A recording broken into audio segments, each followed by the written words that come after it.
All right. Hello, everybody. So, in Inuktitut, which is my language, my name is Aalla. And in English, that means stranger. I also don't have a last name anymore, so there's no need to call me Mr. or Sir. You just straight up call me stranger because that's my name. And it is so much so what people call me that I even have it tattooed across my knuckles. So, why am I with you guys today? Well, it's because I am an Inuk who comes from Nunatsiavut. So, what does that mean in English, right? Well, the word Inuit in English means people. So, technically, I'm not Inuit, right? Because there's only one of me. I'm a person, right? So, in Inuktitut, we say Inuk. Inuk for one Inuit person. Inuk, Inuuk for two Inuit people. And then Inuit, Inuit is what we use for three or more of us, right? And then that other big word, Nunatsiavut, well, that's a part of Canada. And it's a part of Canada that my family comes from. But you guys wouldn't know it as Nunatsiavut. You would know it by its English name. So what part of Canada what part of Canada do you think that I could be from, right? You know that I'm an Inuk, so you know that my family comes from the north. Well, what parts of Canada are in the north? Because Inuit are Canadian, right? So, in Canada, we actually have four land claim agreements across the north of Canada. So, Nunatsiavut, my land claim, you guys know it as Northern Labrador. And that's where my family comes from, right? But I've lived in Ottawa since 1978. I have lived in the city of Ottawa now for 44 years, right? So the other three land claims, Northern Quebec, Inuit call that Nunavik, and then Canada's newest territory, given back to Inuit on April 1st of 1999, Nunavut is a land claim, and then the northern parts of the NWT, Northwest Territories, and the northern parts of the Yukon, well, Inuit call that Inuvialuit, right? So those are the Canadian Inuit. We live in Canada. We are Canadian citizens who pay Canadian taxes. We go to school. We watch hockey. We like to play games and all sorts of other things. There are 65,000 Inuit who live in Canada today. We live across the north and in some southern cities. And here in Ottawa, we have the largest population of Inuit outside of the north. There are just over 4,000 Inuit who live in Ottawa. And so, what are some differences between the Inuit culture and the Southern culture? Well, I mean, you guys nod your head for yes and shake your head for no, right? Well, Inuit, we raise our eyebrows to say yes. And then we scrunch our nose to say no, right? So raise your eyebrows for yes and scrunch your nose for no, right? So you can verbally say yes, like E means yes, or you can say aka for no, but it's just as easy to raise your eyebrows and scrunch your nose, right? Now, because we live up north where there's no like road access, there's nothing connecting the north to the south, everything needs to get flown into the north. So some things get crazy, crazy expensive up north. In Greece Fjord, Nunavut, Canada, where there are Canadian citizens again who pay Canadian taxes, one single watermelon costs $68, right? That's absolutely crazy for one watermelon. It's almost $70. So Inuit, we still need to go out and hunt if we live up north, right? And we hunt northern animals. So, like, what's the most popular, more known northern animal? The polar bear, right? We hunt and eat the polar bear. The polar bear meat absolutely needs to be cooked before it's eaten. It is too healthy raw. It contains too much vitamin A.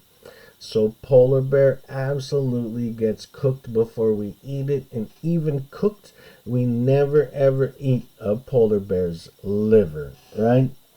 But we hunt and eat things like caribou and seal, and up in Nunavut they hunt three different kinds of whales: bowhead, beluga, and narwhal.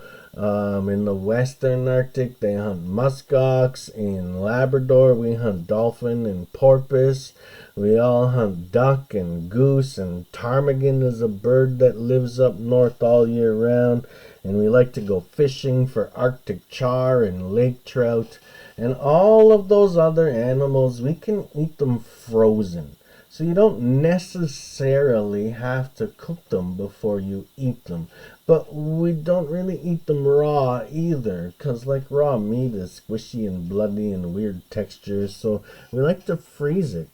I mean, when you live in a world where there's snow on the ground 8 months out of the year, and it's regularly like below minus 25 degrees, you just get used to eating things frozen, right? Because Inuit also live in most Inuit live in an environment where there are no trees, right? It's just tundra.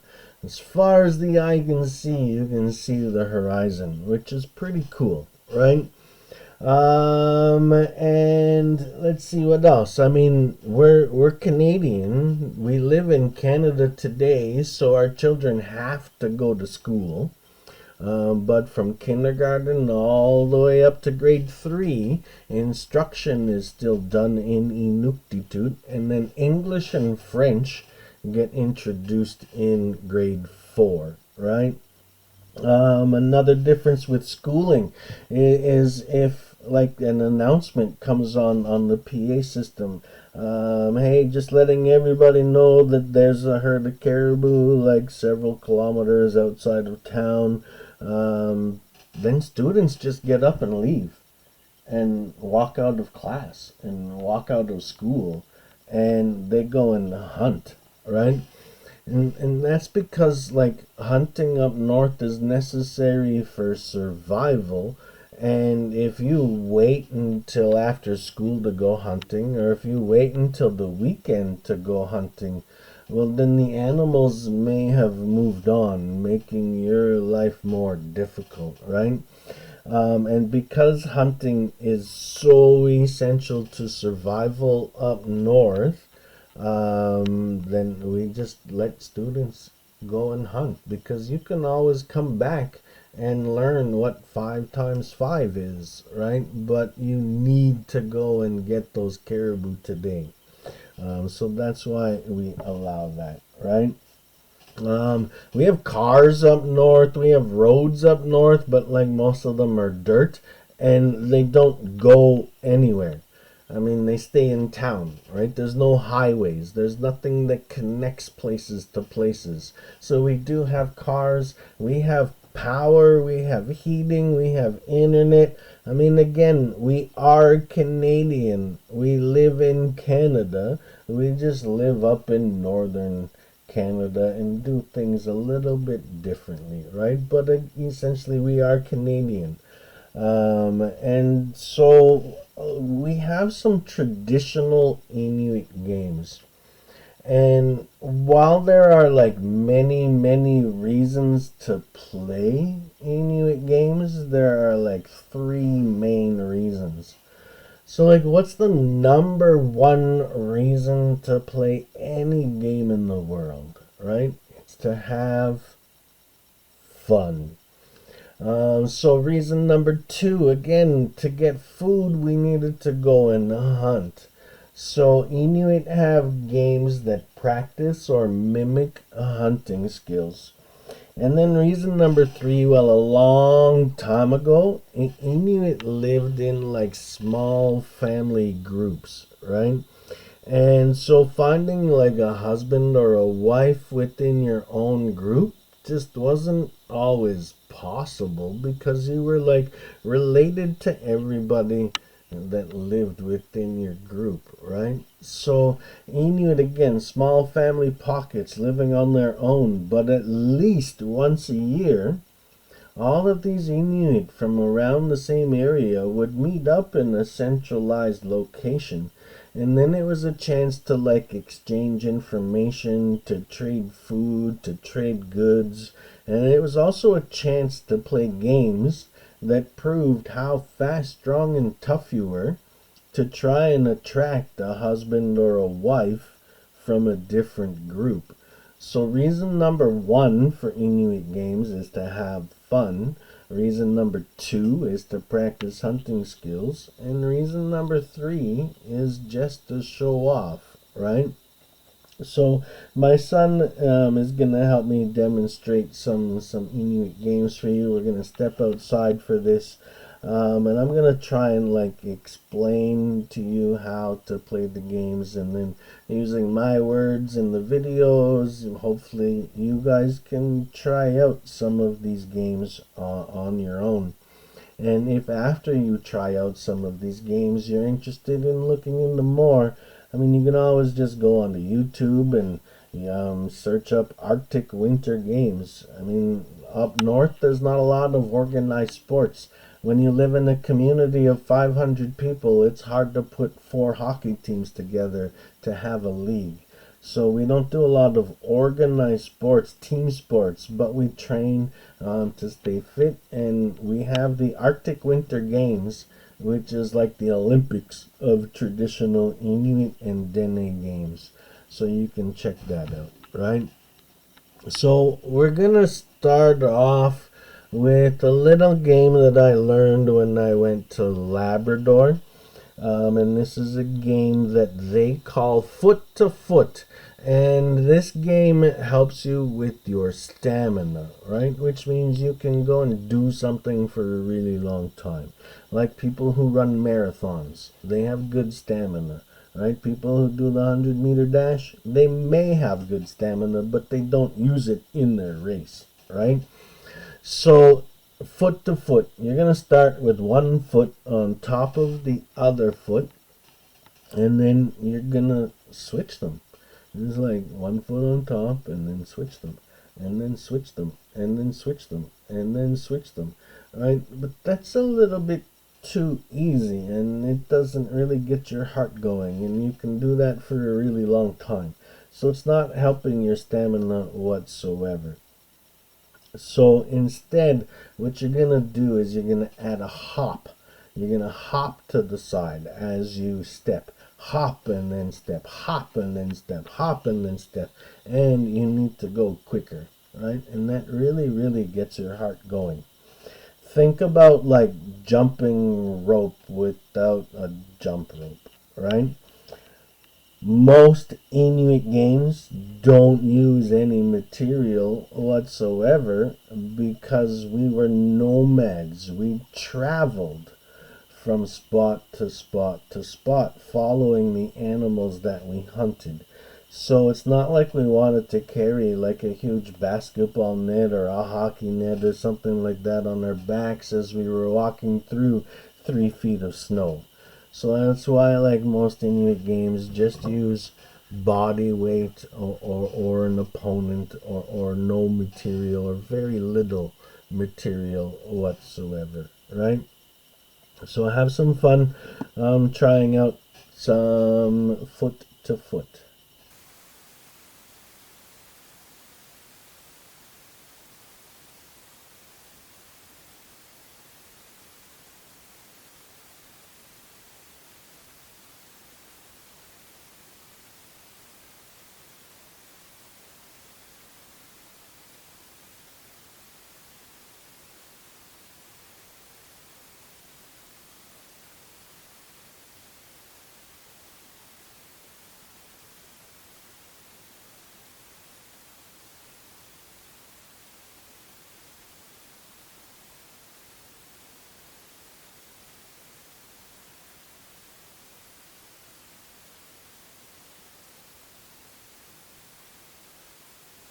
Right on, guys. Awesome job. So the next game that we're gonna try out, Inuit call this, well, I call it the knee jump, sometimes called the seal jump, but that gets confusing with the seal hop, so that's why I call it the knee jump, right? So this game we use when, like, we practice this game because Inuit, we like to go out hunting on the ocean. I mean, the ocean freezes up north, so we're on the ice and we're hunting seal or we're ice fishing. And that's a very, very dangerous thing to do because the ocean doesn't stop moving, so the ice doesn't stop moving. And sometimes that ice can crack and break. And you need to like get up from your kneeling position as fast as you can, and you need to like get out of there, right? And so we have this game where we up the degree of difficulty. So you start on your knees and you have to have your feet flat behind you. You are not allowed to be up on your tippy toes for this, right? Because you could be like kneeling and ice fishing for hours. And if you're up on your tippy toes, well, they're going to get really numb and uncomfortable. So flat feet behind you. And now you need to like jump up onto your feet, but as you're doing so, you also need to go as far forward as you can go, and you need to land on your feet. Now, the world record for women for this game is 4 feet 7 inches, and the world record for the men is 6 feet. Absolutely insane. So don't worry about like getting really, really far. Just try and get as far as you can. And each time you jump, just try and get a little bit further, right? So again, knees to feet for hunting.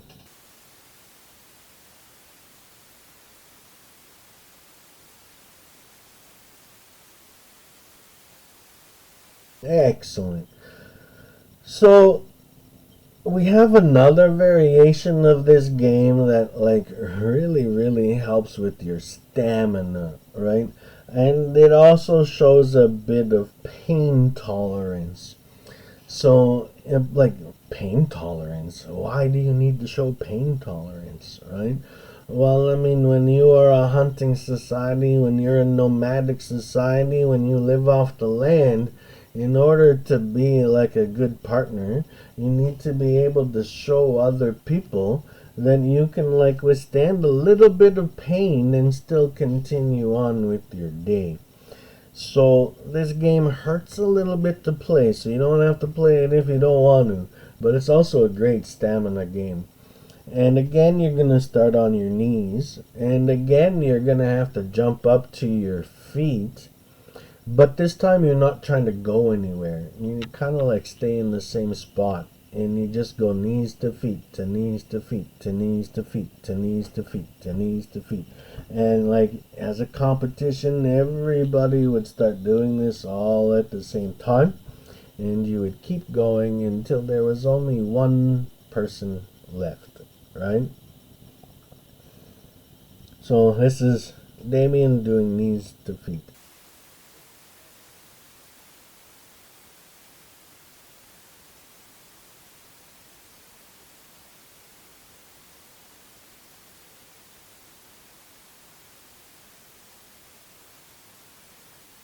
All right, great job, everybody. So like, another necessary thing to have for hunting is really, really good balance, right? And so Inuit have several games that help you with your balance. And so we're gonna do a two-person game now. And this game, you're gonna like stand about a foot and a half in front of your partner. You're gonna face each other, and then you're gonna put your hands just above your shoulders. Now, the rules for this game are really simple. You can only slap the other person's hands, right? You can't touch them anywhere else on their body. If you go to slap their hands and they move their hands out of the way and you touch their shoulders, well, you've lost the game, right? The other rule for this game is you must keep your feet firmly planted where they are. You are not allowed to move your feet. In fact, when you move your feet, that means you've lost the game, and that's what you're trying to do. You're trying to slap your partner or move your hands out of the way so that your partner loses their balance and has to move their feet. So I just call this like the balance slap game. And here's my son and I playing a few rounds.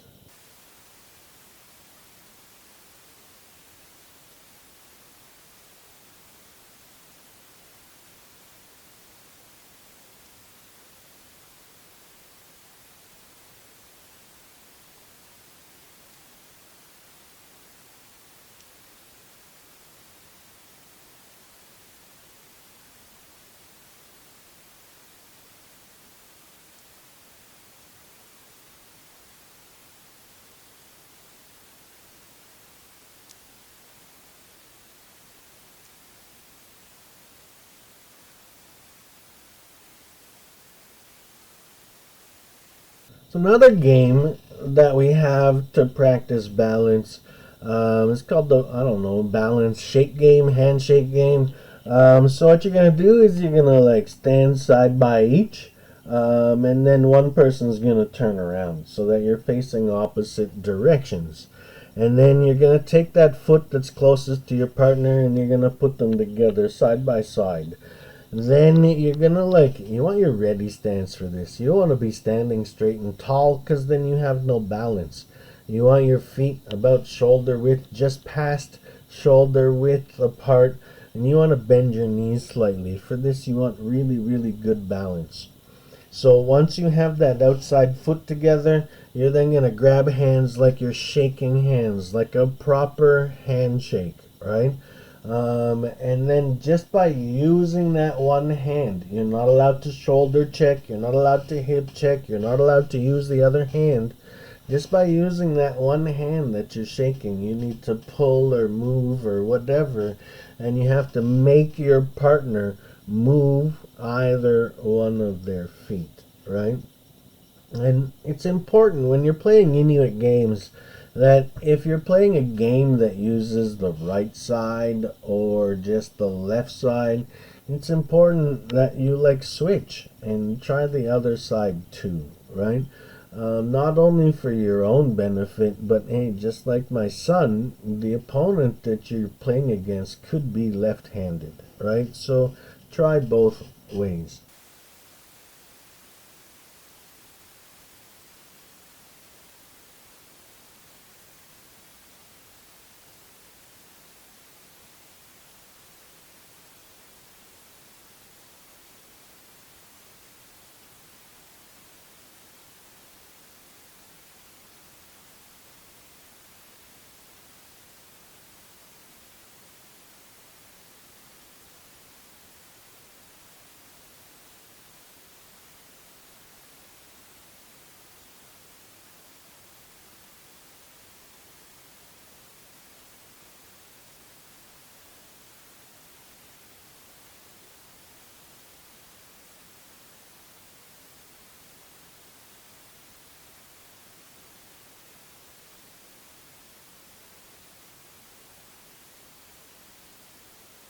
All right, so now really quickly, I'm going to explain like the three high kicks that my son's about to do.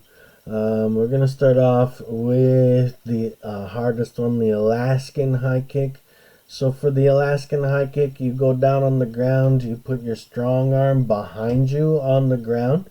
Your other hand then grabs the bottom of the opposite foot, and then using your one remaining foot, you need to jump and kick the target and land on that same foot without letting go of your other foot, while like keeping your body off of the ground.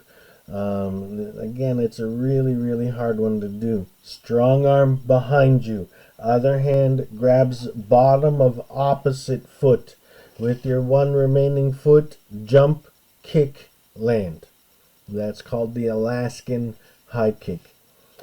And then there's the 1 foot high kick. So for the 1 foot high kick, you're going to jump using both of your feet. That's how you get the most height. Jump using both feet. However, once you're in the air, you're going to kick the target with 1 foot. And the same foot that you kick the target with is the only foot that you're allowed to land on. And then you need to hop 3 times to show the judges that you have control and balance over your body. So that's the 1 foot high kick. And then the 2 foot high kick, you simply jump with both feet, keep both feet together, kick the target with both feet, and land on both feet, right? Some of them are harder than others. Some of them are easy to get higher than others. But they're tough, and they're the most exciting. They're the most watched games at the Arctic Winter Games, especially that 1 foot high kick. The current world record for the 1 foot high kick is sitting at like 9 feet 7 inches, which is absolutely crazy, right? So here's Damien showing the high kicks.